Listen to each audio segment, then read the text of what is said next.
so does the St. Raymond Annadas Foundation for Freedom, Family, and Faith. Hi, I'm Anne DeSantis, Executive Director. In 2015, the Mercedarian Friars came together because they wanted to start a foundation to help families in crisis. And that's exactly what we've been doing over these years. Whether it be something to do with divorce, separation, trauma, job loss, loss of a loved one, or other adversities, we've helped so many families get through those tough times through the spiritual works of mercy. We'd love to hear from you. Please do get in touch with us for our services. They are prayer, priestly consultation, podcasts and videos, and programs and events. We look forward to hearing from you. Just go to nonotus.org and get in touch with me. I look forward to hearing from you. God bless.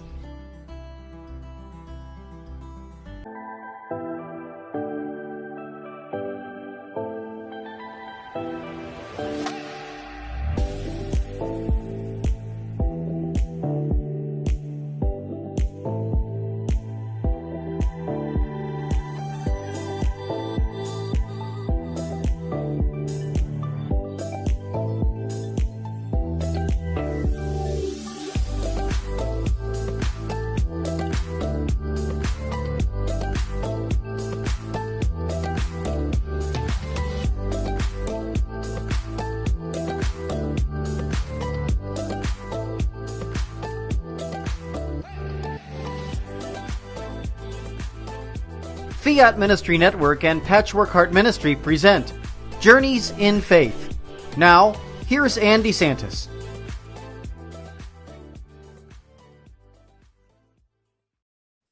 Good evening. Welcome to Journeys in Faith here on Fiat Ministry Network. It's Anne DeSantis in our third season. So exciting because I have another amazing guest for all of you on this Friday evening. I have Liz Lantigua. She's the CEO of Good News Book Fair. So Liz, thank you so much for joining us.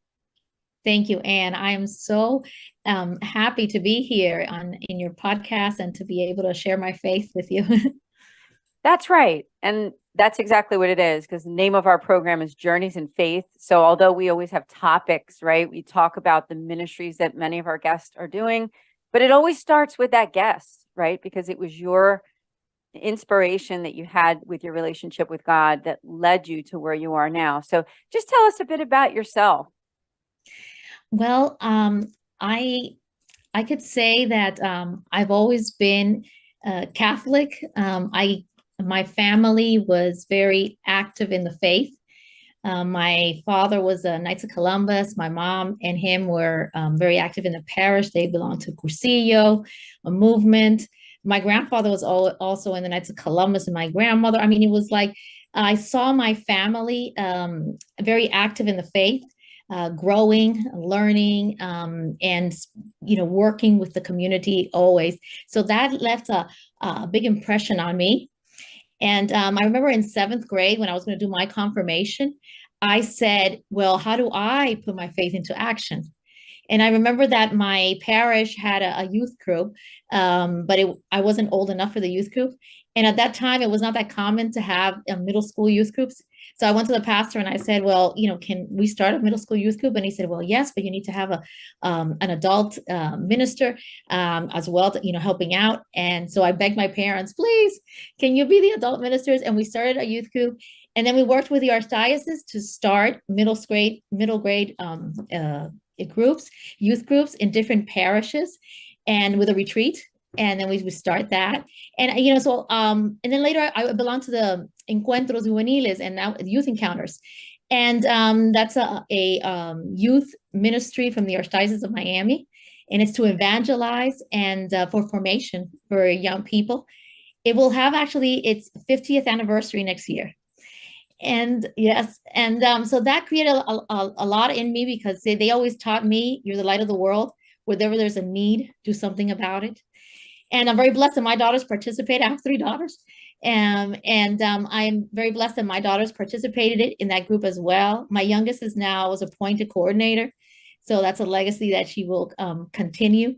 And so I think that God always prepared me because I studied communications, which I use also to be able to spread the good news.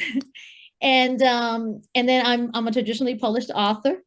And so I used to work for newspaper as a news reporter, and then I worked as a TV producer for news and later for programming. So I was, at one point when I had my first daughter, I said, well, Lord, I want to spend time with my daughter, and my career was very active. And so I chose to stay at home and freelance from home. And as I had my kids, I decided to, I wanted to participate in their school life. And one of the things I participated was in book fairs. And I love to go to the book fair and to see what was, what was being brought to the school. And as the years continued, I saw that the books were being very edgy, with foul language, graphic violence, the occult, a lot of things on the occult, and sexual confusion. And I said, we got to do something about this. And I tried to find an alternative, and I couldn't. And I kept approaching different other entities that I thought may be able to do this. And they would tell me the same thing, maybe you should do it. So then I started discerning about that. And in 2015, we started Good News Book Fair. And as soon as I put on a website, I was getting so many requests from around the country that I said, I have to do something. And in 2018, my husband joined me. And we expanded outside of the state of Florida. So now we're in Ohio as well. And we serve the whole country. But in Ohio, we have another distribution center, and we serve Michigan, areas of Michigan, Kentucky, Indiana. Oh, that's incredible. It's interesting to see how it's growing. And it sounds like it's very Holy Spirit driven. And I appreciate you sharing about your upbringing and your family, and just being involved in that family of faith, where that was the most important thing to you, where that led you to where you are right now, you and your husband and your family. So tell me this, how did you come up with the name of Good News Book Fair? I love the name. I think it's just very appropriate. It's good news, like the gospel, right? Exactly. Actually, we were brainstorming, my husband and I, and he came up with it, and he said, maybe it's just, everybody knows the good news. Maybe it's just too common. And I go, that's perfect, because everybody knows the good news. And that's what we're trying to do. Because every child that brings a book home, to their home from the book fair, we hope that it will inspire the family to also think about their faith, to also want to read more and to learn more. And so I think that's so important. That was always in my mind, book fairs, even before. And I had this affinity to, and this thirst for knowledge all the time, to learn more about our faith. And even before I even thought of a book fair, and that's why I say that God prepares us for everything. When the Archdiocese of Miami, which is where we live, decided to have a big celebration for the year 2000, for the millennial, they had many activities and different events, and it was going to be at the convention center, the Miami Beach Convention Center. And I said, can we have a book fair? And they said, okay, great, but I guess you volunteered. And there's no budget. So then I said, oh, Holy Spirit, please help me. And I did the book fair. And it was great, because I had all the different Catholic publishers come and sell their books. But I also decided to have a presentation with book signing. And one of the people that I asked to come was George Weigel. And I remember that HarperCollins told me, what's your budget to bring in here? And I said, I have no budget. And then I just prayed. And I wrote a letter to George Weigel, and asking him if he could come, and how much I loved his book. And because at that time, Witness to Hope, I had read that book and I loved it. And he said, sure, I will come. And he came and picked me up at the airport, take me back. And, we did a wonderful presentation there, book signing. Wow, how the Lord has led you to this point that you're at right now. It's just really incredible. We have a lot more to talk about, but before we take the break, just tell us, why do you feel, and I know your husband and your family, that this was something that was very relevant that you are doing because of our culture right now? Talk a little bit about that before we take our break. Yes.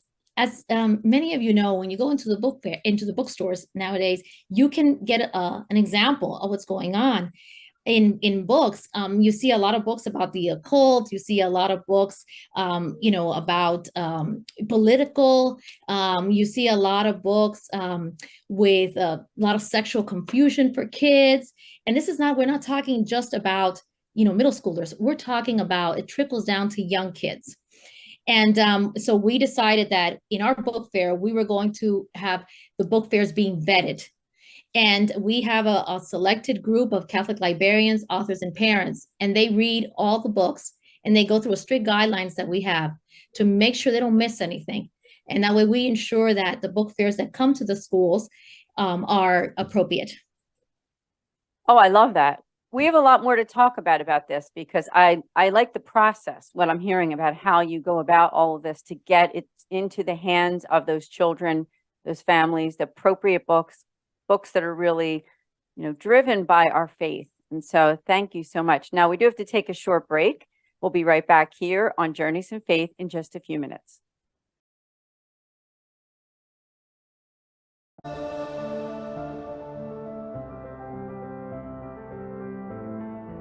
Why does God remain silent and motionless in a flat, white, Eucharistic host captured in the tabernacles of the world? Why? Why does God choose the Eucharistic life?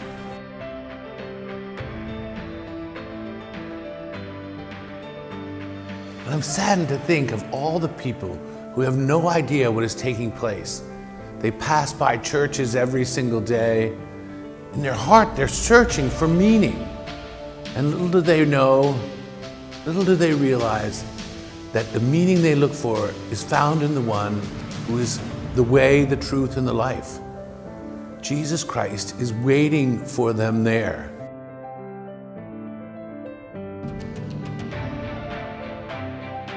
You must eat my body and drink my blood in order to have that salvation.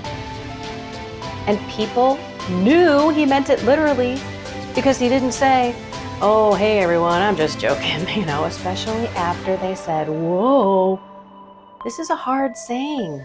How can we listen to this?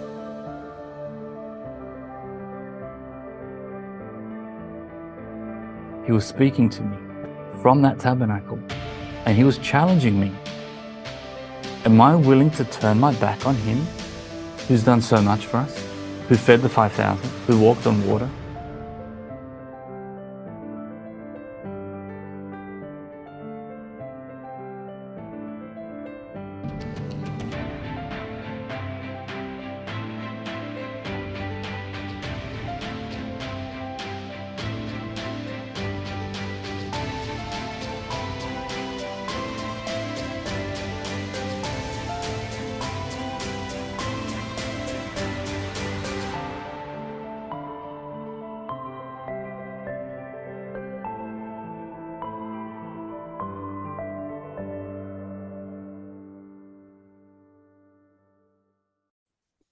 Welcome back to Journeys in Faith on this Friday evening. Thank you so much for joining us here on Fiat Ministry Network with my friend here, Liz Lantigua of Good News Book Fair. And during the beginning of the show, she talked a little bit about her life, her faith, her mission, and how this whole idea of Good News Book Fair came about.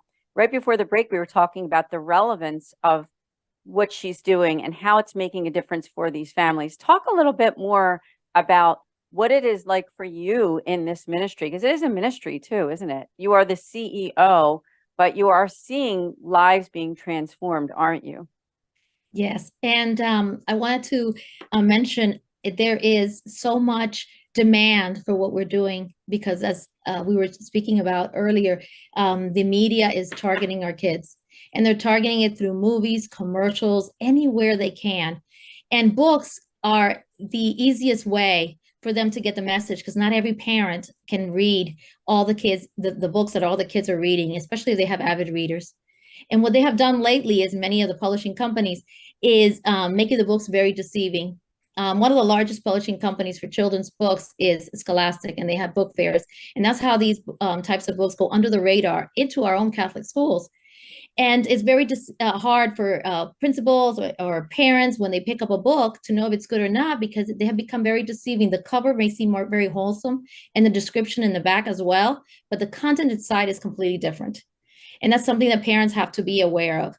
Monitor what their kids read, make sure they read with them, which helps them very much, in their reading. But also, it's a way of being able to monitor. It's a way of being able to bond with their kids, ask questions, participate in their life. So I really recommend that because that's very important. Yeah, it sounds like there's different worldviews, right? Everyone has a different worldview. And as Catholics, people who are devoted to our faith, we have a Christian worldview. But as we know, many of the other books that are out there, as you said, the media, the TV, all of these other products and things that are being put forth to children and to families, that worldview is quite different, isn't it? Exactly. So, Because if it was a book that talked about to kids in a very compassionate way about different things that they're experiencing and giving them hope and helping them through different struggles, that would be fine. But these books, and many times, the majority of times, they're encouraging kids of different types of lifestyles that is not will not bring them joy or happiness, and it's not with our faith. right. Thank you for that. Now, who are your customers for the most part? Because I know it sounds like you are dealing with Catholic schools, correct? Archdiocese, diocese? Correct. And do you deal directly also with the families and children where they can just go to the website, purchase books, that kind of thing? Yes. And when it comes to the schools, at first it was parents that used to call us when they used to get the book fair, and all of a sudden, they saw these types of books that were coming in, because not even the school knows what kind of books they're going to bring. They don't give them a list or anything before. And so they used to call us and say, "Oh my God, you got to come to our school." That was at the beginning. Then it was the principals, and now it's just the diocese telling us, "Hey, we don't want this type of books in our school." And that's in our Catholic faith. Now we have gotten, without any sales or anything, we have gotten requests from Protestant schools as well. They say, "Hey, we're not Catholic, but we don't want this trash in our schools. Can you please service us?" And we said, "Of course." So we service many throughout the country, many Protestant schools as well. Wow, that is incredible. And I know you've only been around since 2015, so you're in your 7th, going into your 8th year. And Yeah. so it's a wonderful thing. Now, if someone were to go to your website, they're watching the show right now and they're thinking, "Oh, I want to check it out." So tell us a little bit about the website and how they can help spread the message and how they can support what your ministry and what you're doing. Yes, and I wanted to start by saying that when we first started this business, Good News Book Fair, we started thinking it was just going to be the state of Florida, where we're headquartered. And we had no idea that there was going to be so much request. I mean, we knew there was a need, but we didn't know there was such a demand. And so we're trying to scale. We becoming now, we just filed all our papers, a nonprofit, to scale and be able to reach everybody that wants us around the country. As you know, you have to have a distribution center. That's how we are able to reach people, through a distribution center and then service in their area. That's why we have one in Ohio, one here in Florida. We're opening another one because Florida's very long. We're opening another one in the Central Florida, since we service the whole state of Florida. And we're trying to meet the demand from other dioceses that have said, "Hey, no more of these types of books into our schools." And I think it's just wonderful how we're all trying to work together to be able to have clean reads, which clean reads should be mainstream. Yeah, absolutely. And I like how things are growing. You said Florida, Ohio. I mean, I'm in Pennsylvania. We'd love to see it come here. So making a shout out to people in my own area to learn about it, especially those educators and people within the diocese, archdiocese. I'm in an archdiocese, the Archdiocese of Philadelphia, but of course we have surrounding dioceses too.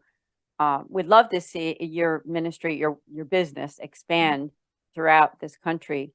So what would be those initial steps? So somebody's watching this program and they're thinking, "Yeah, I want to get it into my archdiocese or my diocese." What would be the initial steps that they'd have to take in order to make that happen? Yes, they can reach us through our website. It's goodnewsbookfair.com. That's goodnewsbookfair.com. And then they click on Book a Fair. It doesn't mean that they're actually going to book a fair at that moment to schedule one. It means that they want to contact us to speak with us. As always, my contact is in the website. My husband with sales his name is there too, Adolfo. And we have a team working together to get everything done and ready. Yeah, it's so important, because what is more important than our children? I mean, and helping them to grow up in the faith and virtue, morals, and really learning what it means to be a disciple and actually following Christ in their lives. And when they're given really good books and good media, it does help to make that happen, doesn't it? Yes, and it's very important. In our books, it's just not only faith books, which are so important because we have a lot of faith books that are very engaging and fun for different ages, from pre-K to 8th grade. And we have a section for parents in the book fairs. And but we also have just books on dinosaurs, books on, different genres. Everything. Exactly. And it's great to see other authors also wanting to dedicate themselves to the children's market because they also see a need. I recently met Raymond Arroyo, who we have carried all his books for children, and who's been very supportive. And this is his book. This is the types of books, engaging books about the faith, and many other books about biographies and different things that are just fun and inspiring. We want kids to know that it's reading is not just a school subject. It's not just homework. It's something to do for entertainment, for growth. And I think the book fairs bring that enthusiasm to the schools, and they can get kids reading and learning about their faith. And so, yes, absolutely. I mean, I would love to hear a little bit also about what does a book fair look like? So someone walks into the book fair. Obviously, there's tables set up and things like that. But what kind of goes on? Who's there? And I would love to hear that because I'm sure that people in our audience would also love to know too. When a school requests a book fair, we usually have an initial meeting with them to prepare the event. And we give them information and a planning guide, a flyer, a flyer catalog that goes in the bags, in the book bags for all the kids, to just highlight every semester the different books that we bring, because we change the books all the time because people want to see different things. So they get all that initial tools to start. And then we have a service agreement that we do with them. And after that, it's an onboarding call that we call. We coach them on how to make a successful book fair. And the book fair, when it starts, there's a lot of enthusiasm. There is a lot of promotion that the kids do. And then we reach a wider audience than secular book fairs, because we're not just a school. We're the religious ed. We have the schools, we encourage the schools to invite the religious ed, to invite homeschool families in their parish, to let the parish know. We ask them to have their clergy come to the book fair and start with a prayer, and so that everybody will find the book that they want, and then there will be a fun event. And as you know, book fairs are a fundraiser for the school's library. And so this helps the schools, increase their library and purchase good books from us as well for their libraries. Oh, that's wonderful. Yeah. And I think definitely people that are watching this, maybe they themselves wouldn't be sort of running something like that, but they know someone who might be interested.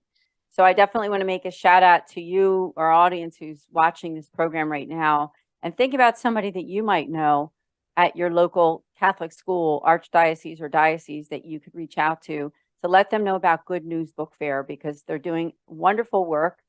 And, my kids are grown. I wished I would have known about it back then.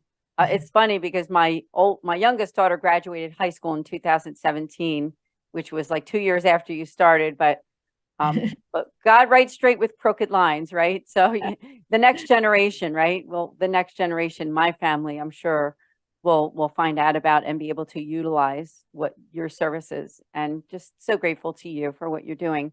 Is there anything that's happening in this coming year that you would like our audience to find out about? Any call to action or anything for 2023?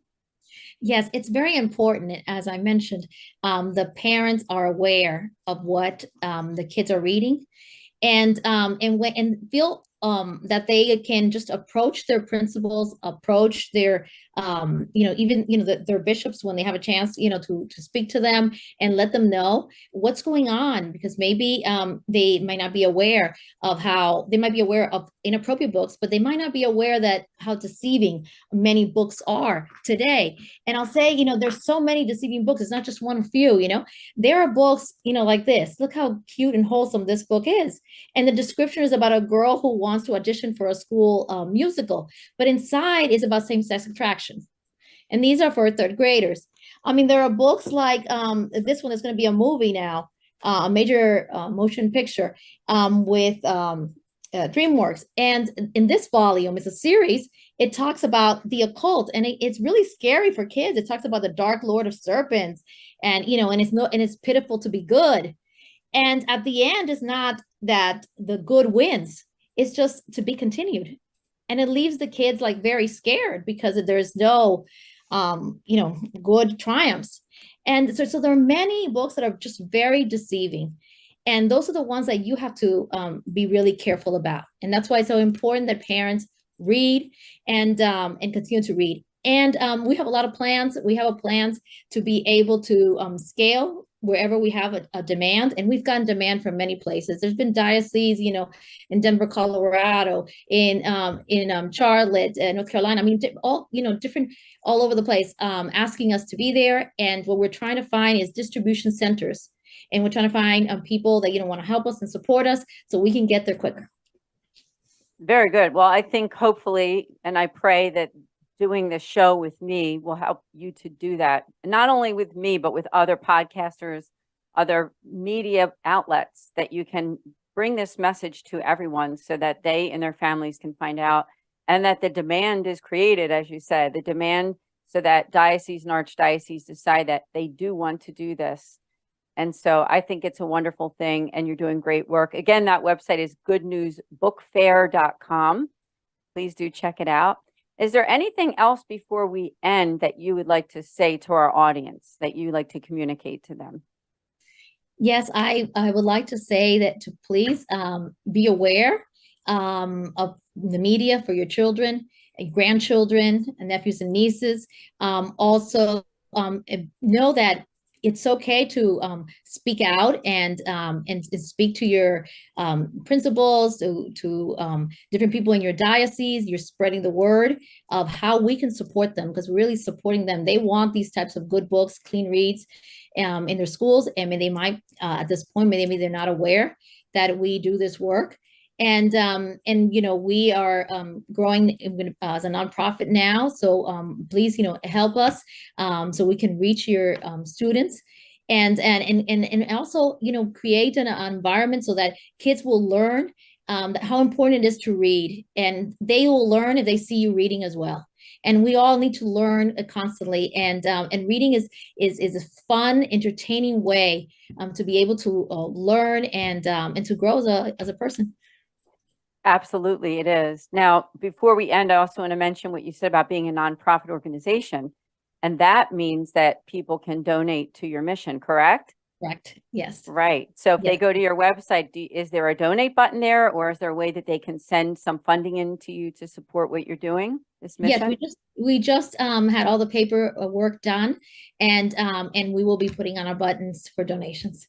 Very good. So please do, everyone, keep an eye, because that's something that you can do, that I can do, to support this beautiful mission. Because right now, they're, as she said, they're in Florida and Ohio, but hope to get out there into more places.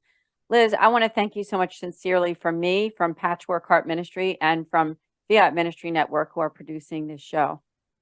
Thank you so much, Anne. I appreciate it. We want to be in person in all these dioceses. Right now, we're also doing virtual book fairs where we're not there yet in those dioceses. And I'm so happy that you invited us. Thank you so much to be in your show. It is our honor. Thank you, Liz. God bless everyone, and we will see you here next week on Journeys in Faith with Anne DeSantis on Fiat Ministry Network.